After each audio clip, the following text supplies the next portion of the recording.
त्रासद पहलू है कि इस सांप्रदायिकता का पोषण कौन कर रहा है। इस सांप्रदायिकता का पोषण करते हुए वह मिलता है जो इस समुदाय का, मुस्लिम समुदाय का पढ़ा लिखा व्यक्ति है, प्रोफेसर है, और वह प्रोफेसर अपने ऐसे विद्यार्थी की मदद करता है जो अपनी सहपाठिनी के चेहरे पर तेजाब फेंक देता है। आप समझें कि इस कट्टरवादिता की जड़ें कहाँ हैं। लेखक उस ओर हमें ले जाने की कोशिश करता है।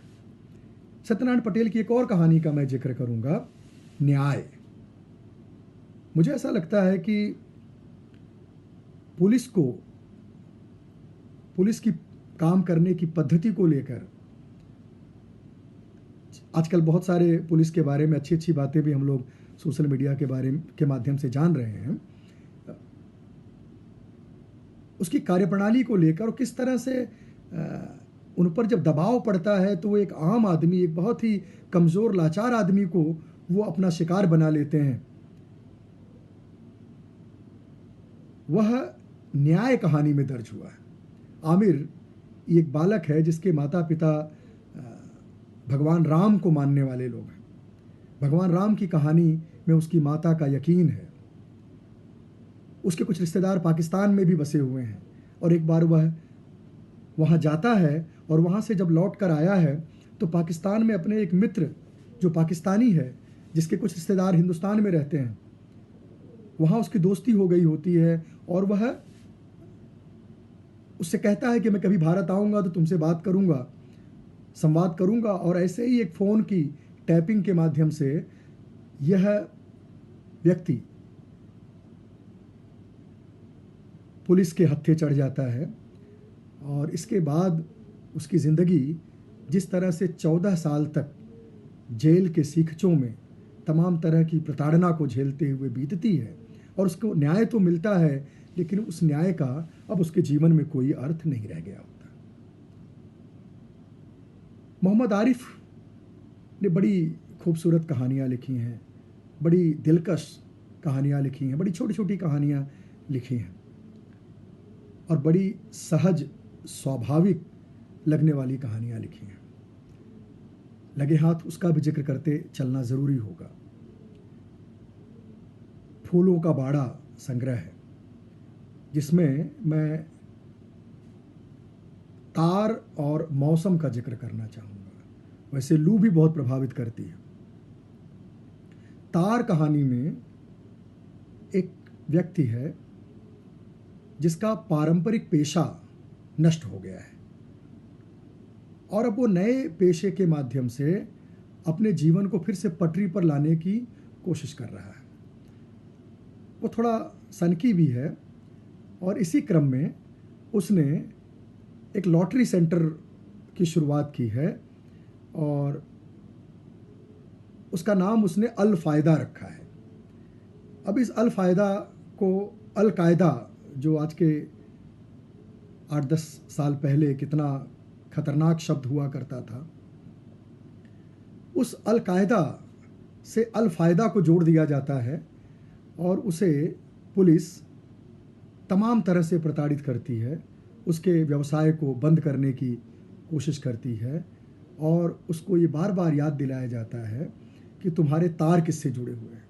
इस कहानी को पढ़ते हुए और हर कहानी को पढ़ते हुए अगर आपको कुछ पिछले कहानीकारों की कहानियों की अनुगूंज सुनाई पड़े तो मैं ये मानता हूँ कि ये कहानीकार ने अपनी परंपरा से बहुत कुछ लिया है। स्वयं प्रकाश की कहानी भी इसी तरह से है, जो संभवतः 65 या 71 की लड़ाई के समय जब ब्लैकआउट हुआ था तो वहाँ पर एक मुसलमान जो बहुत मामूली व्यक्ति है, जो छोटे मोटे काम करके गुजारा करता है, उस पर यह आरोप लगाया जाता है कि यह आदमी ब्लैकआउट के समय टार्च दिखा करके पाकिस्तान के जहाज़ों को सिग्नल देता है। अब आप कल्पना कीजिए कि ऐसे कुचक्र जब एक नागरिक पर, हमारे आपके बीच के ही एक व्यक्ति को इसका शिकार बनाया जाता है तो उसकी पीड़ा और उसकी पीड़ा के साथ जो उसमें परिवर्तन आता है वह कभी भी इस समाज को, इस देश को, यहाँ की व्यवस्था के प्रति उसके विश्वास को बनाने में मदद नहीं कर सकता। एक युवा कहानीकार का मैं जिक्र करूँगा, आशुतोष। आशुतोष ने बड़ी अच्छी कहानियाँ लिखी हैं। उनके 2 संग्रहों से मैं गुजरा हूँ। उम्र 45 बतलाई गई थी और मरे तो उम्र भर के लिए। पहला संग्रह मरे तो उम्र भर के लिए 2014 में आया था ज्ञानपीठ से, और दूसरा अगिन स्नान उम्र 45 बतलाई गई थी जो 2017 में प्रकाशित हुआ था। इसमें कहानी है अगिन स्नान। ये हमारा जो मीडिया है, खास करके इलेक्ट्रॉनिक मीडिया, वह कितना खोखला हो गया है और किस तरह से वह हमारे जीवन में नाटकीय परिवर्तन घटित कर रहा है और हमारी स्थितियों को जो बहुत ही पीड़ादायक हैं उनसे वह अपने लाभ कमाने की कोशिशों में लगा रहता है। इसमें एक कहानी है अगिन स्नान। हमारे देश में, हमारे समाज में स्त्रियों को हक देने के नाम पर एक तरह की रजामंदी रही है और जल्दी उसे उसका हक देने को हम तैयार नहीं होते। यहाँ पर लोरिक महतो हैं, मगरू है, उसकी पत्नी सुनैना है। मगरू की पत्नी सुनैना है। मगरू किन्हीं कमियों के चलते सुनैना को संतान नहीं दे पाता और सुनैना एक रिश्तेदार के बच्चे को अपने साथ रखती है, पालती है, और उसके दोनों भाई, उस जो बड़ा भाई है मगरू, दोनों भाई उसकी ज़मीन की ताक में होते हैं। और ऐसे में एक दिन दोनों भाई मिलकर, पिता मिलकर उस की हत्या कर देते हैं। मगरू और सुनैना की हत्या करके उनके शव को जला देते हैं और यह बात फैला दी जाती है कि उसने अपने आप को सती कर लिया। और इस तरह से सती के मेले ठेले या सती होने की आस्था का पूरा एक कार्यक्रम निर्मित हो जाता है। इसमें हम पाते हैं कि जो व्यक्ति के साथ ये दर्दनाक हादसा गुजरा है उसके प्रति सहानुभूति का नाम कहीं नहीं है और पूरा का पूरा मामला जैसे एक मीडिया शो बन के रह जाता है। और हद तो तब होती है जब गांव के लोगों को, जिनके आसपास में ये घटना घटित हुई है, उनको टीवी के माध्यम से, समाचार चैनलों के माध्यम से क्या कुछ हो रहा है उसकी जानकारी मिलती है। अभी तद्भव में मुझे पहचानो नाम से वरिष्ठ कथाकार संजीव ने भी एक उपन्यास लिखा है। उसमें भी वो सती की महिमा और जो सामंती मनोवृत्ति है उस पर उन्होंने बड़ा कठोरतम प्रहार किया है। अगिन स्नान मुझे लगता है कि एक बहुत ही मार्मिक कहानी है जो एक तरह से हमारे समय का दस्तावेज प्रस्तुत करती है और मीडिया किस तरह से नाटकीय रूपांतरण के माध्यम से असत्य को गढ़ता है और सत्य से हमें दूर करते चला जाता है, उसका एक बहुत ही खूबसूरत उदाहरण भी इस कहानी के माध्यम से, बहुत प्रभावी उदाहरण इस कहानी के माध्यम से हमारे समक्ष आता है। मैंने कहा था कि सिनेमा ने हमारे कहानीकारों को प्रभावित किया है और उनकी कहानियाँ ऐसा लगता है जैसे सिनेमा के लिए ही लिखी जा रही हैं। इसीलिए दिखाने की तड़प ज़्यादा है, विवरण देने की तड़प ज़्यादा है। कहानियों को पढ़ते हुए कई बार लगता है कि हमारा कथाकार भी तो कहीं सिनेमा में बताए गए दृश्यों से प्रभावित नहीं हो जा रहा है? कहीं ऐसी स्थिति तो नहीं आ जाएगी कि हम, जैसा कि आना कोई बुरी बात नहीं है कि एक कहानी पर सिनेमा बनता है और एक सिनेमा पर कई किताबें भी लिखी जाएं, ऐसी स्थिति भी आ सकती है। अब एक कहानी है मरे तो उम्र भर के लिए। इस कहानी में बहुत खूबसूरती से ओरछा नरेश, राय प्रवीण और केशव दास को, एक अकबर के दरबार को एक तरफ रखा गया है और दूसरी तरफ एक ऐसा ही पात्र है जो बिल्कुल फिल्मों में शाहरुख, सलमान और संजय दत्त जैसी जो भूमिकाएं हैं, कुछ वैसे ही वह व्यवहार करता नजर आता है। यहाँ पर भी उस कहानी में जो स्त्री है, जो स्त्री पात्र है नीलू, उसको वो बिल्कुल फिल्मी स्टाइल में प्रेम करने लगता है और नीलू को मोहरा बनाकर उसकी संपत्ति को हड़पने की कोशिश करते हुए उसके परिवार के लोग नजर आते हैं।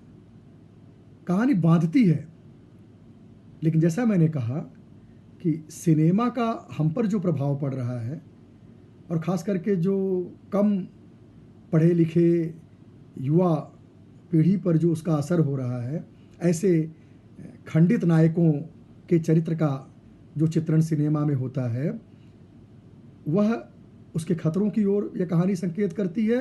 लेकिन बड़ी खूबसूरती से वो एक इतिहास की कथा को और एक वर्तमान की कथा को पिरोते हुए आगे बढ़ती है। किरण सिंह का मैं नाम लेना चाहूँगा।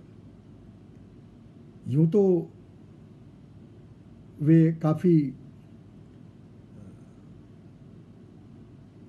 वरिष्ठ कहानीकार कही जा सकती हैं।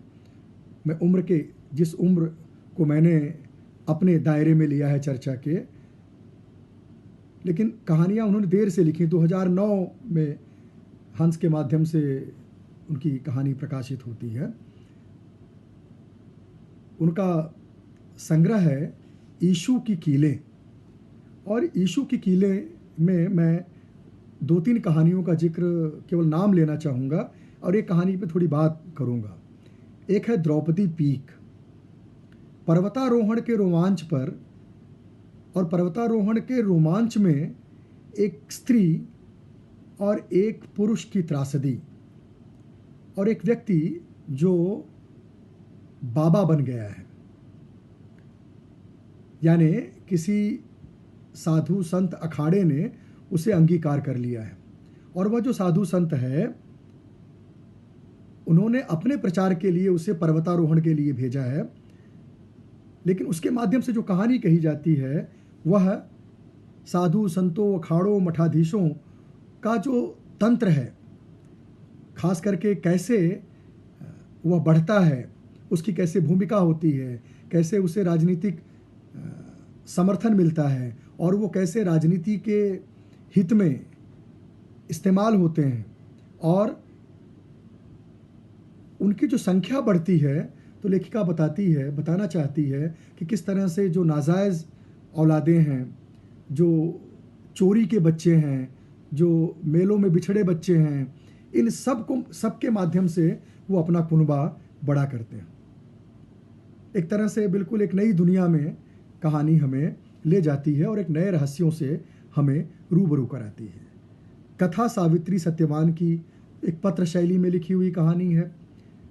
ईशु की कीलें, ये कहानी और पंकज मित्र की कहानी हुड़ुक लुल्लू, जिसका मैं जिक्र करते करते रह गया, मैं कहूँगा कि आपातकाल के बाद से लेकर आज तक की राजनीति को समझना है और राजनीति में हुए परिवर्तनों को देखना है, और किस तरह से हमारी राजनीति में लंपटता, हमारी राजनीति में चरित्रहीनता, राजनीति का अपराधीकरण, राजनीति जो भ्रष्ट हुई है, उसको समझने के लिए इन 2 कहानियों का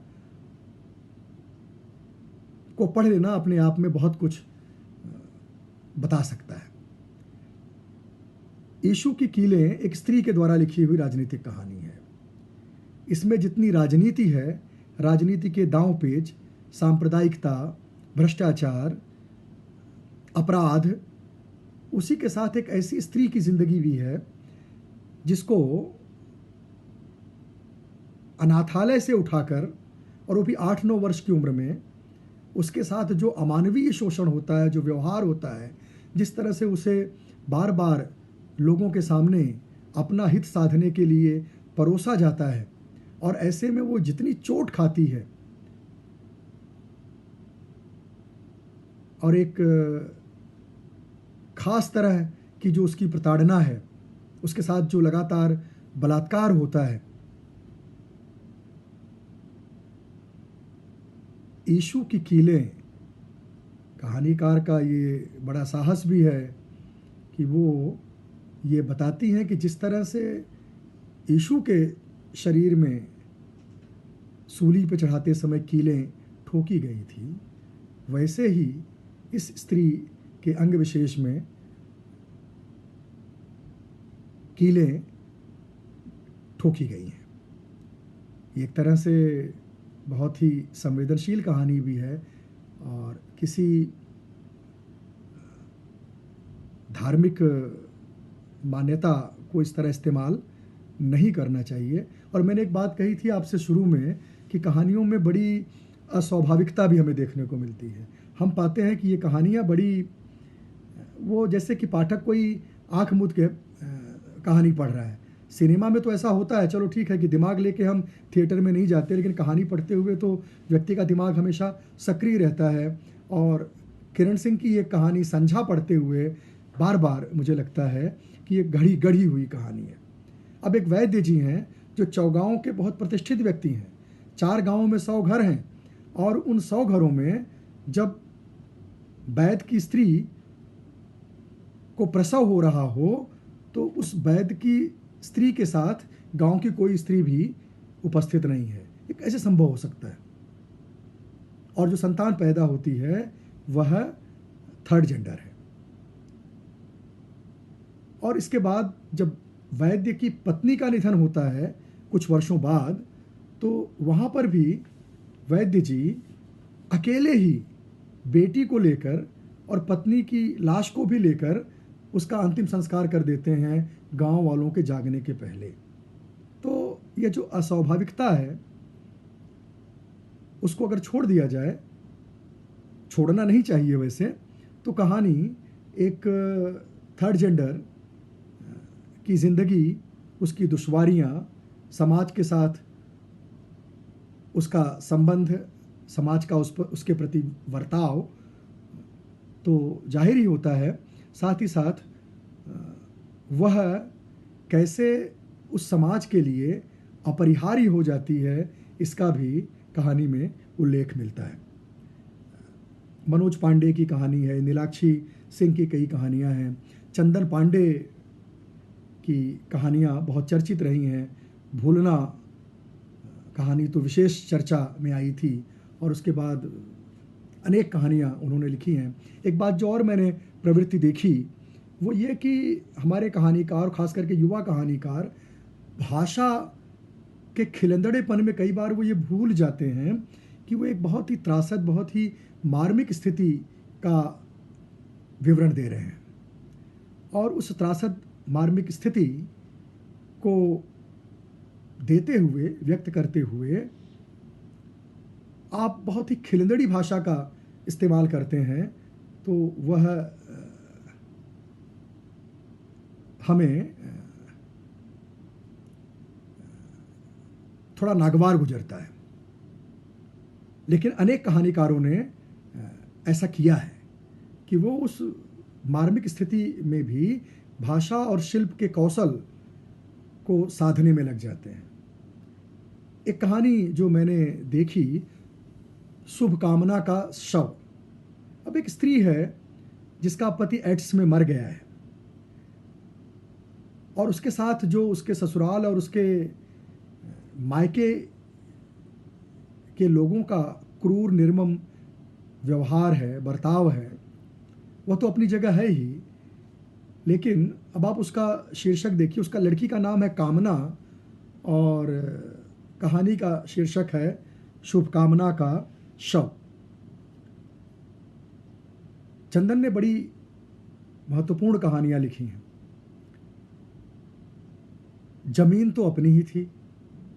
ये जो नए नए शहर बन रहे हैं, जिनकी ज़मीनों पर बन रहे हैं, और उन नए बनते हुए शहरों में जो लोग बाहर के प्रवासी कामकाज करने आ रहे हैं, उनके प्रति उन गांव के लोगों का जो वर्ताव व्यवहार है और उनके साथ जिस तरह की निर्ममता क्रूरता का बर्ताव वो करते हैं, वो इस कहानी का विषय है। बहुत सी कहानियों का जिक्र हो सकता है। 54-55 मिनट हो चुके हैं और मैं जानता हूं कि किसी भी व्यक्ति के सुनने की एक सीमा होती है। बहुत से नाम मुझे यहाँ पर दिख रहे हैं, मैं सबको प्रणाम कर सकता हूँ, नमस्कार कर सकता हूँ, लेकिन वो करूँगा तो फिर मैं अपनी बात नहीं कह पाऊँगा। एक दो कहानियों का और मैं जिक्र करूँगा। तरुण भटनागर की एक कहानी है गुड़ा भाग, इसका जिक्र मैं ज़रूर करना चाहूँगा।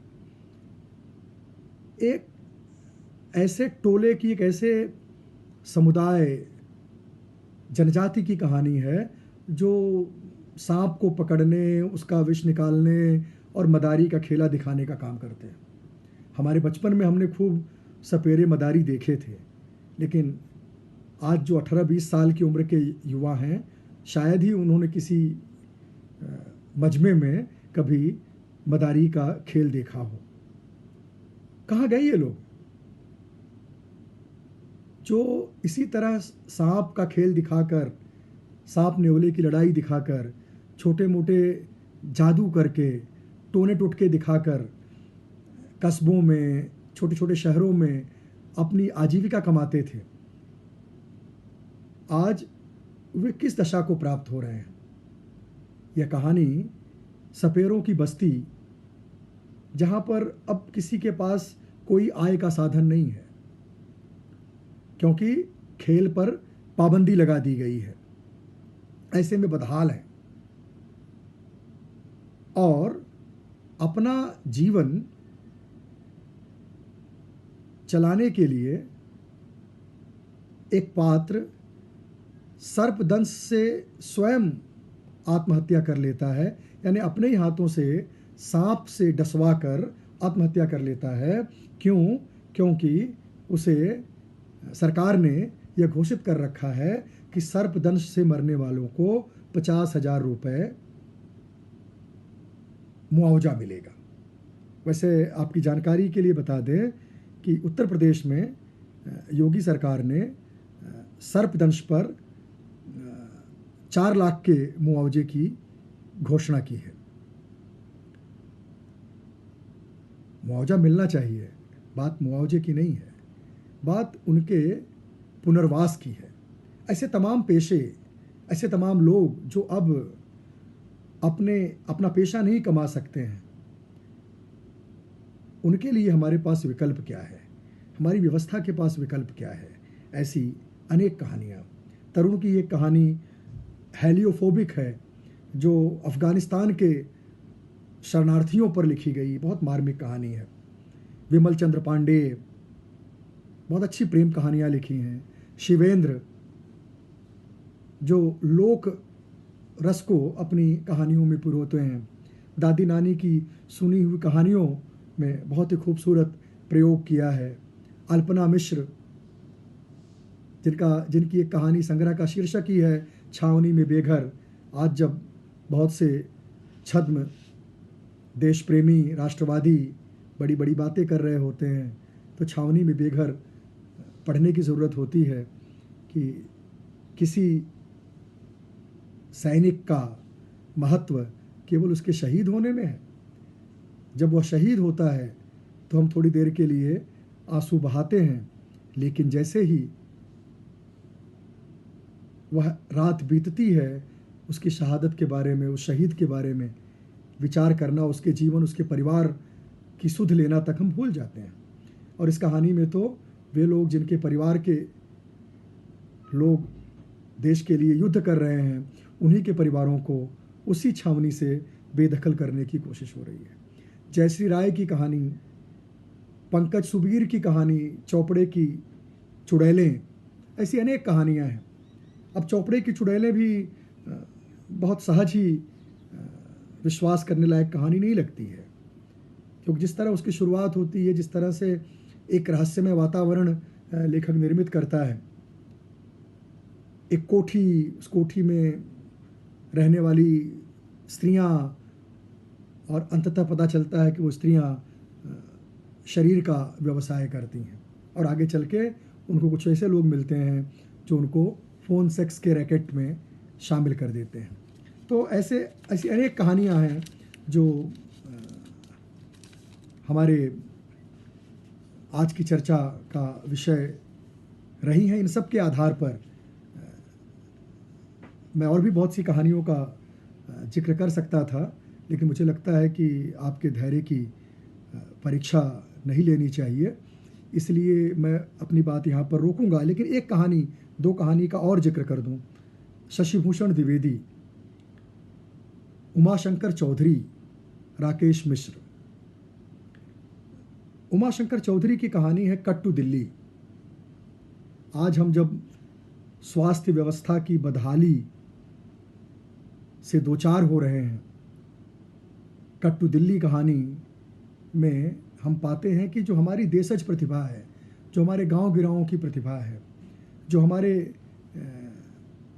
हमारी जो परंपरागत हमारा ज्ञान है, वह सिरजना, उसका समुचित विकास करना और उसे आज की स्थितियों के अनुकूल बनाना, वो हमारी प्राथमिकता में नहीं है।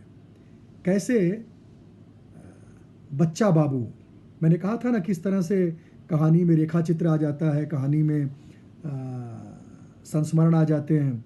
तो बच्चा बाबू को जिस तरह से कहानीकार प्रस्तुत करता है, कई जगह पर उनको अंडे जैसा बताता है, ये भी एक तरह का खिलंदड़ापन ही है, रेखा चित्र खींचने की कोशिश है।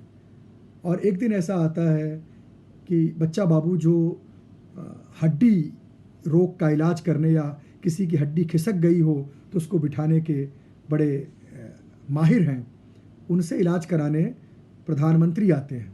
लेकिन इस पूरी बातचीत को गोपनीय रखा जाता है, इस पूरे इलाज को गोपनीय रखा जाता है, और बुलेटिन्स जारी होते हैं कि उनका इलाज अमेरिका का एक बड़ा विशेषज्ञ कर रहा है। और जब वो इलाज कराकर जाते हैं तो बच्चा बाबू की एक ही अपेक्षा थी कि उनके दो खेतों को, जो उनकी दो बेटियों के विवाह में गिरवी उन्होंने रख दिया था और जिसको उन्होंने छुड़ाने के लिए पैसे भी दिए, लेकिन उस गिरवी लेने वालों ने धोखा देकर, कोर्ट कचहरी में फंसाकर उनसे वो खेत छीन लिया है। हालत ये बन जाती है कि बच्चा बाबू पागल हो जाते हैं। कैसे एक ईमानदार, नेक, सच्चरित्र व्यक्ति को हमारी व्यवस्था पागल बनाकर छोड़ देती है, उसको इस कहानी में बड़े प्रतीकात्मक रूप से दर्शाया गया है। और सब चीज़ें जैसे हम विदेश से ही लेने के लिए बाध्य हो गए। इलाज बच्चा बाबू करते हैं और पद्म विभूषण की घोषणा एक अमेरिकी डॉक्टर को की जाती है। राकेश मिश्र ने बड़ी अच्छी कहानियां लिखी हैं। लाल बहादुर का इंजन उनका एक संग्रह है। उनकी कई कहानियों, सब तो नहीं पढ़ी मैंने, कई कहानियों से गुजरते हुए मैंने पाया कि कभी सृंजय ने कामरेड का कोट लिखा था और राकेश मिश्र अपनी कहानियों में कामरेड का कोट उतारते हुए नजर आते हैं। क्यों, मैं राकेश से कभी बात करूंगा। लाल बहादुर का इंजन भी ऐसी ही कहानी है, जिसमें एक लाल बहादुर जैसा पात्र है जिसने योग्यता सूची में अपना नाम दर्ज कराया है। उसके दोनों भाई उसकी मदद करते हैं और चाहते हैं कि वो बड़ा आदमी बने, और वो एक ऐसे इंजन को बनाने की कोशिश कर रहा हो। एक तरह से वो इंजन क्या है, उसकी एक खपत है, और उस व्यक्ति से पैसे लेकर वे लोग जो दुनिया को बदलने, क्रांति करने का ठेका लिए हुए लोग हैं, वह उसके साथ धोखा करते हैं और अंततः वह भी तमाम धोखों के चलते लगभग पागलखाने जैसी स्थिति में जाने को बाध्य हो जाता है। शशि भूषण द्विवेदी की कहानियाँ बड़ी अलग और बड़ा उदास और बहुत बेचैन कर देने वाली कहानियाँ हैं। उनको पढ़ते हुए ब्रह्म हत्या, एक बूढ़े की मौत, छुट्टी का दिन, मुझे ऐसा लगता है कि मुक्तिबोध और प्रियंवद की जो कथा भाषा है, जो उनका शिल्प है, उसे कोई एक नई दिशा देने की कोशिश शशि भूषण द्विवेदी अपनी कहानियों में करते हुए नजर आते हैं। वह भी बड़ी खूबसूरती से इतिहास को, पुरा कथाओं को, किंवदंतियों को अपनी कहानी में पिरोते हैं। एक बूढ़े की मौत ऐसी ही कहानी है जिसमें सुभाष चंद्र बोस की मृत्यु को लेकर जो तमाम रहस्य और दावे किए जाते रहे, गुमनामी बाबा के बारे में आपने सुना होगा, उसे वो एक अकेले बुजुर्ग की ज़िंदगी और उसकी मौत से जोड़ते हुए बड़ी नायाब कहानी रचते हैं। बहुत सी कहानियां हैं मित्रों, आप सब ने मुझे सुना, आप सब ने पहली बार मुझे ऐसा साहस दिया कि मैं इस तरह कहानियों पर बात कर सकूं। और आप सब जानते हैं कि अध्यापकों को घंटों बोलने की आदत तो होती है, लेकिन उनसे बचते हैं। किनसे?